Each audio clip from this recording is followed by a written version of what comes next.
If you run G-scale locomotives, you will eventually need to disassemble them to replace a worn gear, burned out light bulb, or a failing motor. Disassembly is also required for installing batteries, radio receivers, or a sound system.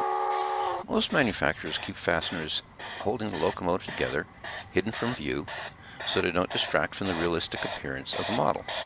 Many of my locomotives need to be inverted to access the hidden screws that secure the cab and hood on a diesel or the cab and boiler on a steam locomotive. G-scale details are generally robust, but they're not indestructible. The difficulty is supporting the inverted locomotive while not damaging the bell, horn, or handrails.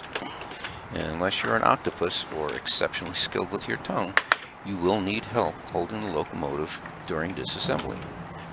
I found a scrap piece of foam, which I cut and pasted together to make a cradle to aid in the disassembly of my USA Trains S4 locomotive.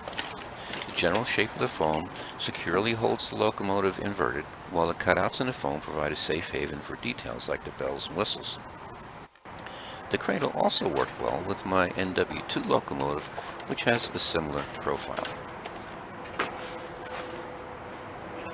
The general shape of the cradle worked well with other locomotives, but it needed additional cutouts to accommodate these locomotives' details. The foam cradle has gotten quite holey from lots of cutouts and nibbles, but it provides a safe and stable inverted support for a surprising variety of steam and diesel locomotives from several different manufacturers. While it can't support every locomotive in the roster, it has been a great help for disassembly and repair of most of them.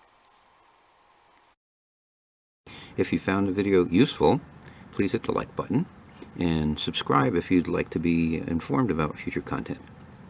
Thank you for watching.